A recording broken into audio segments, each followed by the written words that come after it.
Any questions you would like to ask? Go ahead. Hello. I was going to ask. Word! I was in college. Yeah, okay, so I primarily freelance. And so one of the things that I've noticed as a person who writes about trans joy from a trans perspective is that I see a lot of queer cis folks who write for publications full-time as staff, taking up that same space that they say that they fought against when they saw straight people writing their stories. And so I guess I'm wondering, how do I, in community, call in the folks who should be like trying to find people to write from their experience, but instead are not doing that? Yeah.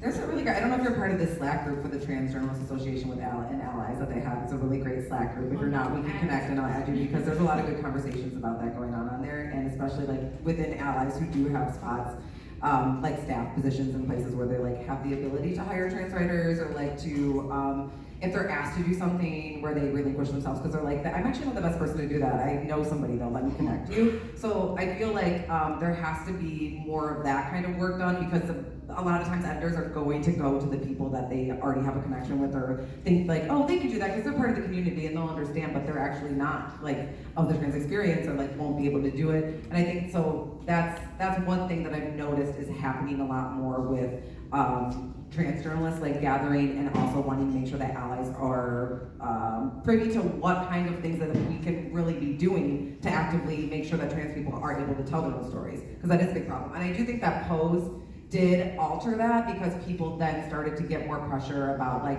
well, how can you, really from the entertainment perspective on these things, how can you accurately cover that? But then also you don't want to completely not cover it if you're, like a cis queer person, if no one else is going to be covering it, if you don't have the ability, like if, the higher ups are like, we don't have the budget or whatever. Yeah. So it's just, it's like, we need to hire more people, trans people. Like that's really the crux of it, but the hardest part is that, like, I'm never in a hiring position currently where I'm at, but when you are, just being the person that, like when I was at Into, like making sure that you are, I think it's an intention, and people think it's weird to like have a quota, but I actually think it's really important to like have a quota of like, I'm gonna meet at least 50% of contributors here are gonna be trans, non-binary, whatever, like having those goals, because otherwise, as an editor, if I'm at a publication, I think that can easily be way less than that. I think having an intention, people think is like a weird thing, because they're like, no, you shouldn't be hiring people based on that, it should be based on talent or merit or whatever. And it's like, no, we also have to intentionally make sure that we're like creating these opportunities and seeking people out, because the easiest thing to do is to say, oh, I can't find them. Yeah. They don't exist. And it's like, because you're not going to where, and you're not actively like going to make sure where they're at, and like finding out like where trans journalists are in how they feel about your publication, or what your publication's history of how they talk to trans people. So do you have anything to add to that? I'm sorry, I wanted to. Oh no. I totally agree. It's like when I was at Deadline, it's like Pose was this new thing, and I was the only queer person there, so I was like, well, I have to, like I said, but I also don't know that experience. But then I've also been in these spaces where it's like, I kind of across the spectrum, it's just like, oh, I'm diversity, like Black, Latino, Asian, queer. It's like I'm disabled. I'm like really pushing for everything.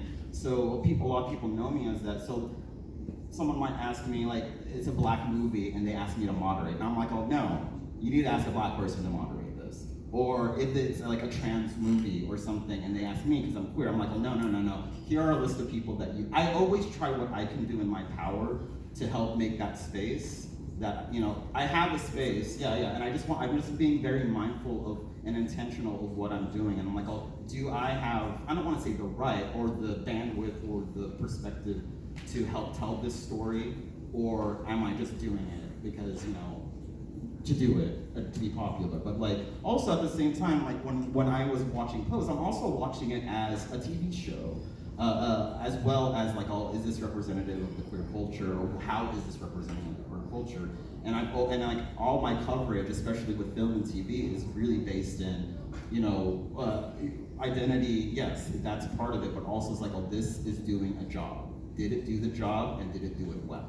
That's it's kind of not my job to say if it's good or bad. It's to kind of like, did it do the job?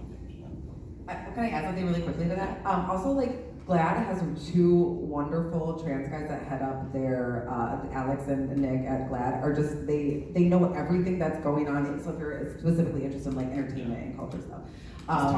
Like, they are great connections because they end up having story ideas or, you know, can give you inside information or just, so it's just, again, for me, like having relationships with people that then also already have other relationships that they're like, oh, we really want someone to cover this story, and actually you'd be perfect for that because this is in your wheelhouse or whatever, and then you can take that to whatever publication that you want to pitch to, and kind of have a leg up in that way. So I feel like working alongside people who've been, like trans people that have been in the industry for a long time also has been, like, so I wrote, because I ended up writing this story for the Times about the 20th anniversary of Boys Don't Cry and how it was, how, like, reflecting on it from, like, a trans mass perspective, how it was the only film up until more recently that was about the trans masculine experience, but how the butch, dyke, lesbian filmmaker didn't quite grasp, like, the experience. And so it was such an interesting story to tell from my perspective, but I got many trans masked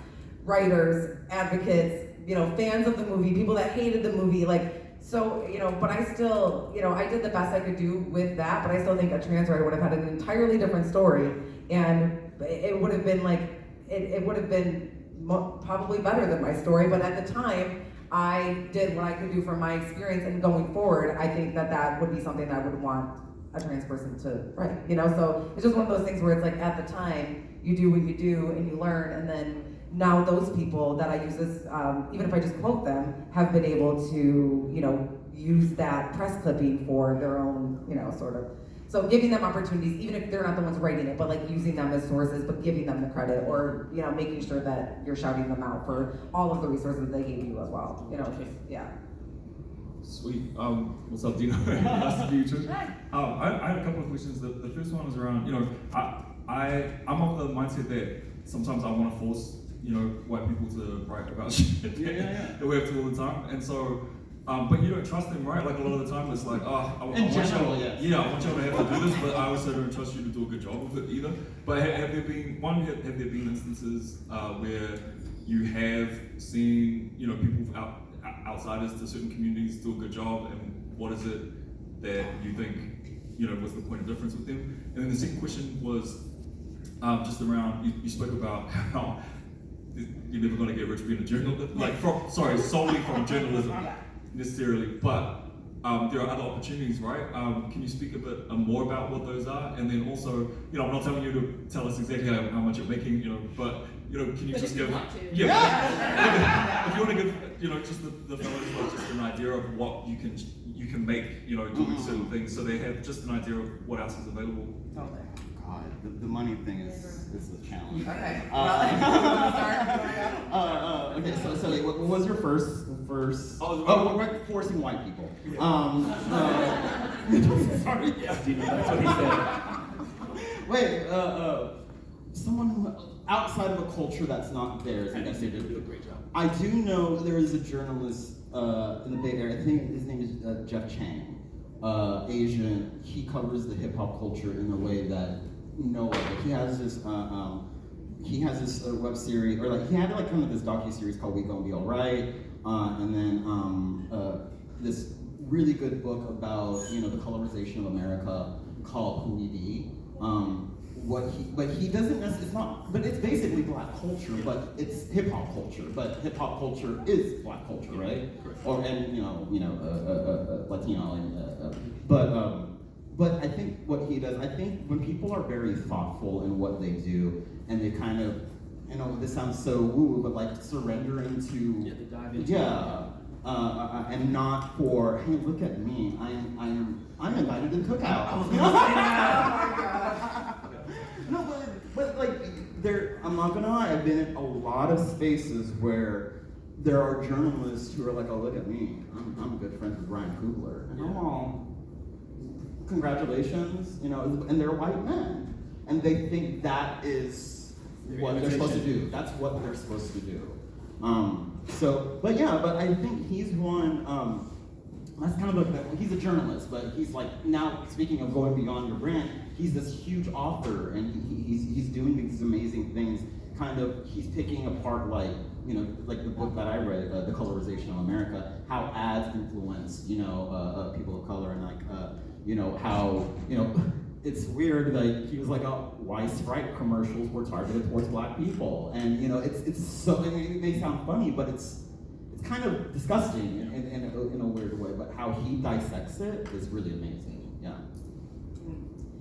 I feel like it's, in terms of reporting, you can tell based on the sources that they use, and if they're using like some, especially if they're doing, we need the dissenting opinion. So especially if it's like something around trans rights or like, you know, anything where you feel the need to also make sure that you share the other side of things, it makes for a terrible story, I think, like in terms of if you feel the need to be like, oh, but this gender critical person said, like just to make sure that you know where they're coming from. It's like that to me is like, that doesn't make it a better, more balanced, or like, you know, It makes it worse. yeah. So to me, it's like, if it is like a straight cis person or someone like not in the experience that's covering the community or something that's outside of their experience, it really to me is based on who did they talk to, kind of like what I was just saying with, before, but and also, I think it's important to know like who the editors are at publications and who is in charge of the framing of the piece itself, because I will tell you that Boys Don't Cry story I wrote,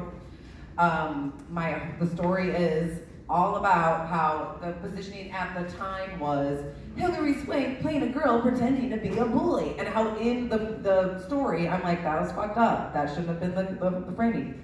Then someone points out to me the caption of the photo they used is Hillary Swank won a claim for playing a good, and I'm just like, what? You know, so it's, as a writer, you have only so much control. As an editor, you have to be even more on top of like what that, you know, what you are ending up being the one that puts the publish on. And so I think it's not only following the writers, but the editors too that get to make those ultimate decisions, because there's a lot of stories too that end up so much different than either you write them or the writer wrote them. That you know, so I think it's like you know, it's a pair. That's how I see it, and then the publication itself, obviously. And then really quick on the last part of this Get question, the pay. Okay, yeah. What's the round? Yeah. What's the Okay. Yeah. So when I when I had a full-time job, I was doing 80 to 100,000 full-time job, but I felt like they owned me and I could do it you know, like anytime, day and night. In LA. This is in LA. Grindr, and when I was at After Ellen, who was owned by Viacom at one point, who has plenty of money. And then, but I was too expensive, whatever.